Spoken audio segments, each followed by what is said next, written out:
we are in the chapter portion of the duct ectasia. Previous portion গুলোতে নিশ্চয়ই তোমরা বইতে দেখেছো যে what is duct ectasia, what is its clinical presentation and how far the way for diagnosis. Now for confirmation of diagnosis we need FNAC. When a patient came to us having a duct ectasia, obviously there should be a minimum palpable lump in her breast. লাম্পটা কিন্তু fibroadenoma অথবা কার্সিনোমার মতো এত prominent না, but from the areolar towards the away একটা faint একটা duct যেভাবে spread করে along the direction of the duct তুমি একটা লাম্প পালপেট করতে পারবা। And if you done FNAC you will get the confirmation.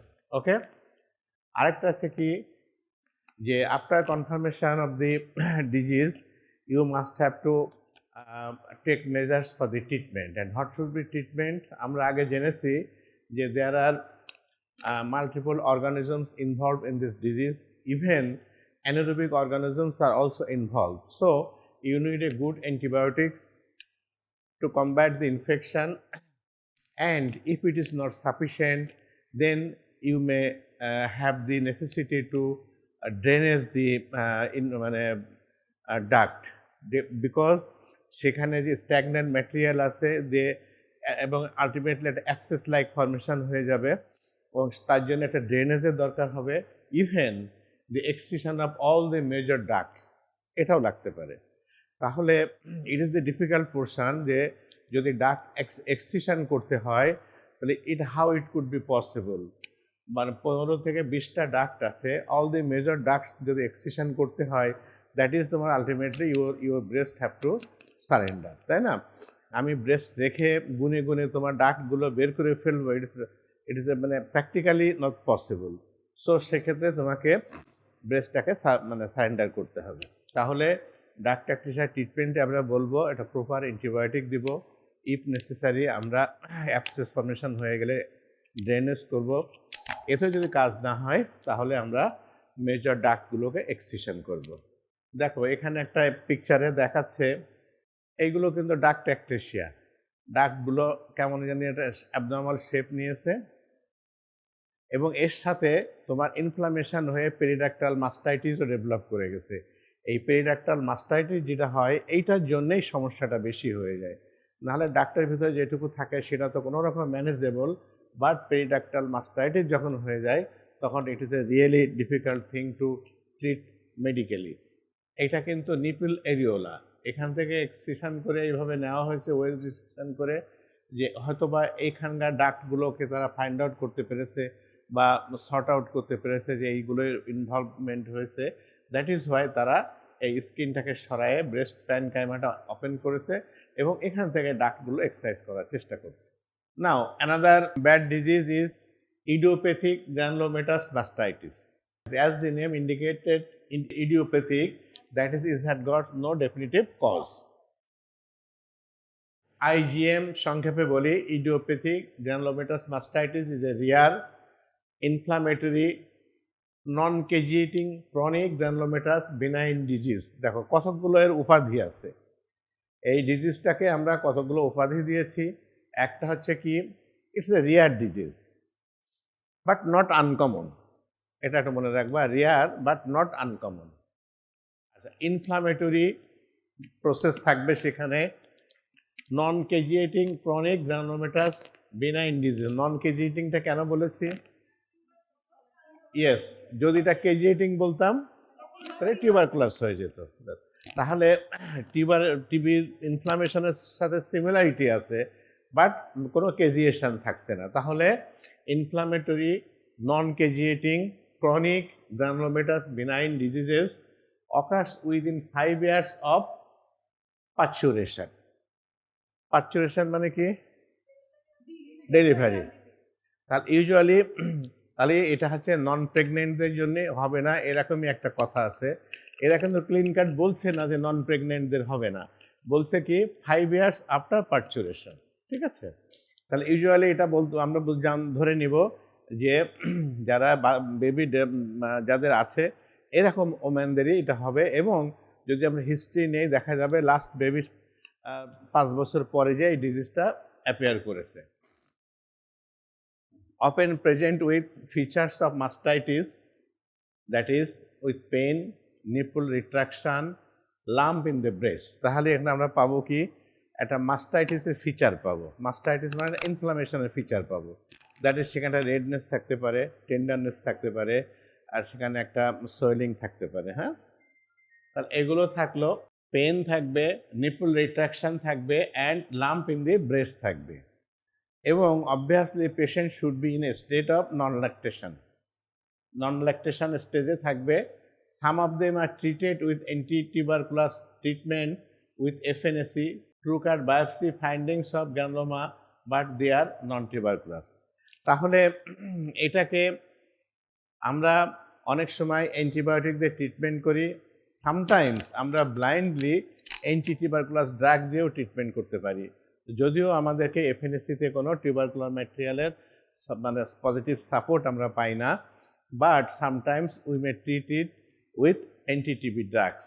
এবার দেখো নেক্সট কথায় আমরা কি বলছি, যে when tuberculosis, sarcoidosis, diabetes and Ogner's granulomatosis are excluded, the diagnosis of idiopathic granulomatous mastitis is made. তাহলে এটাকে ডায়াগনোসিস করা ইজ সো ডিফিকাল্ট। আমরা এক চান্সে দেখে ডায়াগনোসিস করতে পারছি না, আমরা ওটাকে নন টিউবারকুলাস এই ডায়াগনোসিসটা আগে এস্টাবলিশ করতে হবে। It is not due to sarcoidosis, সেটা এস্টাবলিশ করতে হবে। It is not due to diabetes, সেটা এস্টাবলিশ করতে হবে। ইভেন অগনার গ্রানুলোমেটোসিস সেটাও না, এটা এস্টাবলিশ করতে হবে। তারপরে যেটুকু এই ডিজিজ প্রসেসটা থাকবে তাকে তখন আমরা শিওরলি বলতে পারবো it is idiopathic granulomatous mastitis. তো এত কিছুর পরেও আমাদেরকে আরও কিছু খারাপ জিনিস জানতে হবে, সেটা হলো কি যে ইটস এটিওলজি ইজ আননোন। আগে আমরা বলেছি idiopathic, that is cause is unknown, and cause যখন আননোন তখন এই ট্রিটমেন্ট করবা কী করে, it is so difficult. However, a few factors responsible can be the autoimmune disease, undetected organisms, reaction to childbirth, use of oral contraceptives and hyperprolactinemia. তাহলে আমরা যদিও কারণ জানি না, তবে কিছু কিছু জিনিস সম্পর্কে আমাদের ধারণা আছে। সেটা হলো কি যে কিছু কিছু ফ্যাক্টর আছে, যে ফ্যাক্টরগুলো থেকে আমরা এটা অ্যাজিউম করতে পারি যেটা হয়তো বা ইডিওপ্যাথিক গ্রানুলোমেটাস মাস্টাইটিস। সেটা কি কি?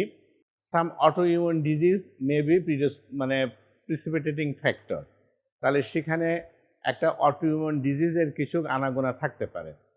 যখন একটা পেশেন্টকে তুমি ধারণা করতে যাচ্ছ যে দিস পেশেন্ট বা is suffering from idiopathic granulomatous mastitis, তুমি সেখানে আগে সার্চ করো যে কোনো অটোইমিউন ডিজিজ তার শরীরে আছে কিনা। যদি থেকে থাকে এটা তোমার জন্য একটা ফেভারেবল পয়েন্ট। নেক্সট থিং তোমাকে কী করতে হবে, there may be some undetected organisms responsible for this inflammatory process. Third thing কি, reaction to child birth.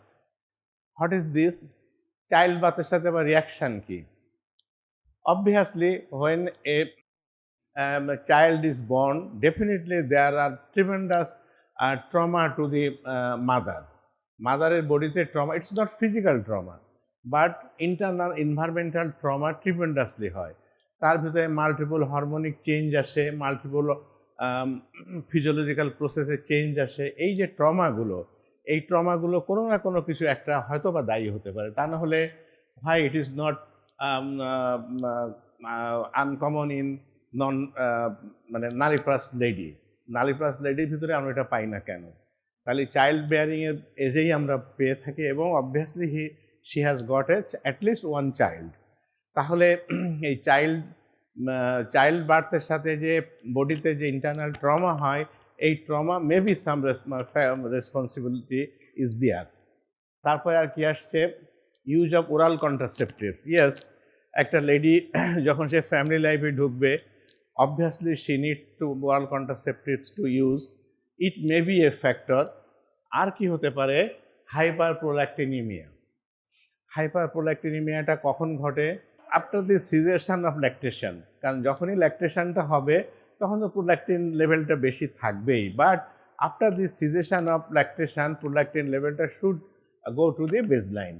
But if it is not possible, if it is persist even after the cessation of lactation, তাহলে এগুলোও কোনো একটা factor হিসাবে কাজ করতে পারে।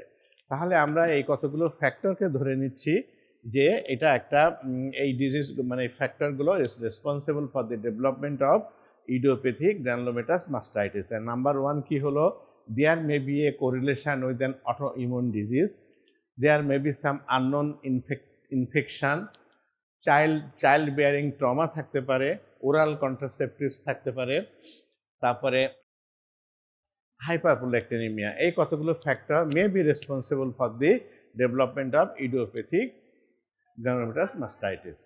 এখানে অ্যানাদার একটা কথা মনে রাখতে হবে, many other diseases may cause granulomatous response in the breast including cryptococcosis, actinomycosis, filariasis, autoimmune disease, and plasma cell mastitis.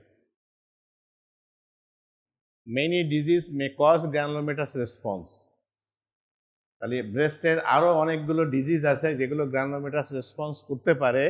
তার মধ্যে কি আছে, ক্রিপ্টোকক্কোসিস, অ্যাক্টিনোমাইকোসিস, filariasis, autoimmune diseases, and plasma cell mastitis. Autoimmune granulomatous mastitis is a self-limiting inflammatory condition. এটা একটা ভালো খবর। It is a self-limiting inflammatory condition that resolves slowly and complete resolution may take 9 to 12 months. তাহলে এটা একটা self-limiting disease, but this self-limitation process is very slow that may take 9 to 12 months time. Steroid, oral and topical antibiotics can be used. Steroids with methotrexate 10 to 15 milligram per week found to be successful and 80% success. তাহলে আমরা এখানে ট্রিটমেন্টে কি করব, এই ডিজিজটা হলে কি কোনো treatment না দিয়ে বাড়ি পাঠিয়ে দেবো? No, you have to give some treatment. সেক্ষেত্রে আমরা কি ইউজ করতে পারি, যে স্টেরয়েড ইউজ করতে পারি, oral and tropical antibiotics use করতে পারি, even steroid with methotrexate 10 to 15 milligram per week found to be successful. তাহলে এগুলো ইউজ করলে স্টেরয়েডের সাথে যদি মেথোট্রেক্সেট অ্যাড করে থাকি তাহলে আমরা কিছুটা বেটার রেসপন্স পেতে পারি।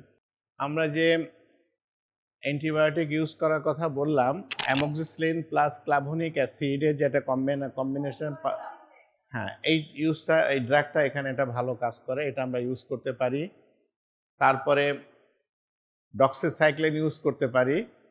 এই দুটা ড্রাগের কথা আমরা সাধারণত বলি যে amoxicillin plus clavulanic acid and doxycycline can be used here, but it's very difficult to treat, আগেই বলেছি। এবং এটা তুমি যখন এটা ট্রিট করতে থাকবা, ইউ ইজ দি জাজ, তুমি তাকে কিভাবে আগায় নিয়ে যাবা, তাকে স্টেরয়েড দিবা, অ্যান্টিবায়োটিক দিবা, নাকি কি ড্রাগ দিবা, সেটা তুমি চুজ করে নেবা। নাও অ্যানাদার বেনাইন ডিজিজ ইজ হচ্ছে গ্লাক্টোসিল। নামের সাথে আমরা তো বুঝতে পারছি যে একটা ব্রেস্টের ভিতরে একটা সিস্ট ফর্মেশন হয় কন্টেনিং মিল্ক। মিল্কটা ঠিকমতো ড্রেনেজ না হয়ে একটা অ্যাকুমুলেশন হয়ে একটা সিস্ট ফর্মেশন হয়েছে। It is a solitary subareolar retention cyst filled with milk. ঠিক আছে, তাহলে এটাকে খুব জটিল জিনিস না। তো it occurs and dates back to the lactational periods. তাহলে এটা কিন্তু ল্যাকটেশনাল পিরিয়ডেই থাকবে, এবং যখন ল্যাকটেশনাল পিরিয়ডটা শেষ হয়ে যাবে তখন কিন্তু গ্লাক্টোসিলটা তুমি আর ইউজুয়ালি পাবে না, যদি নাকি কোনো ডিজিজ প্রসেসের জন্য পেশেন্টের মিল্ক প্রোডাকশান রিস্টার্ট না হয়ে থাকে, তাহলে তুমি পাবে না। তাহলে সেটা রেয়ার কন্ডিশনটা আমরা এখানে আনছি না।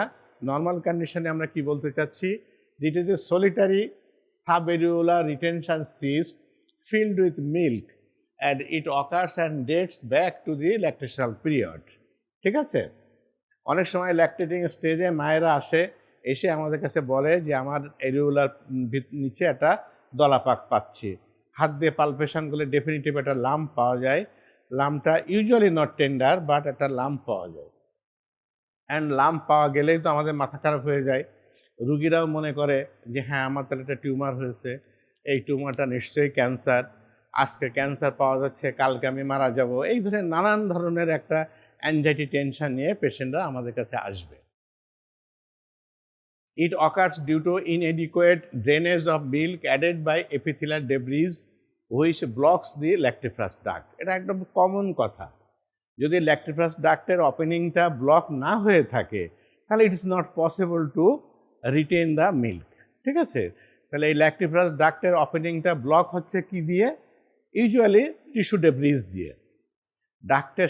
ডাক্টের লাইলিং এপিথিলিয়াম কিছু কিছু শেড হয়, ওইগুলো কোনোভাবে অ্যাকুমুলেশন হয়ে ডাক্টের ওপেনিংটা বন্ধ করে দিয়েছে।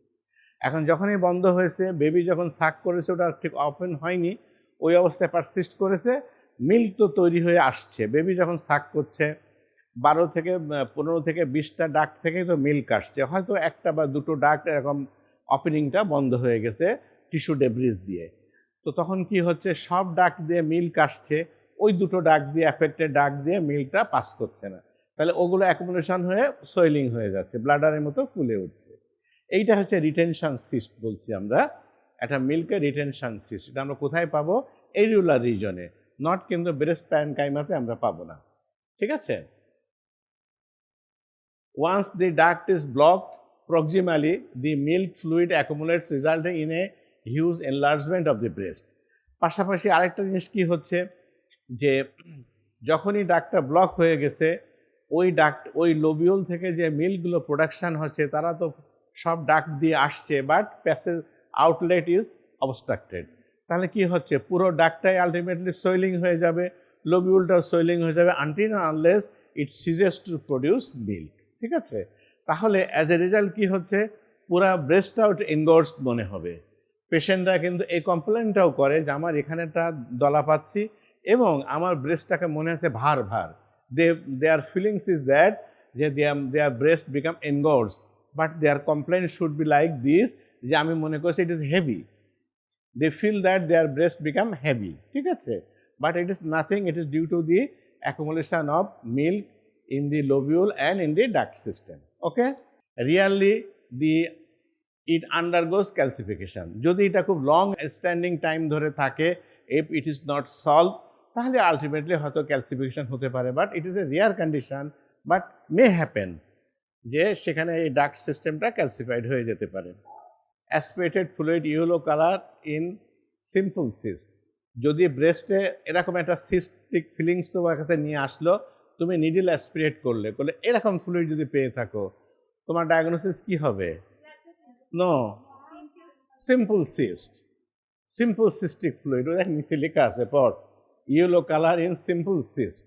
ঠিক আছে, গ্ল্যাক্টোসিল হলে তো তোমার মিল্ক কালার থাকতে হবে, বা মিল্কের যে কালার থাকে সাদা রং থাকবে। দেখো, it is a picture of a গ্ল্যাক্টোসিল।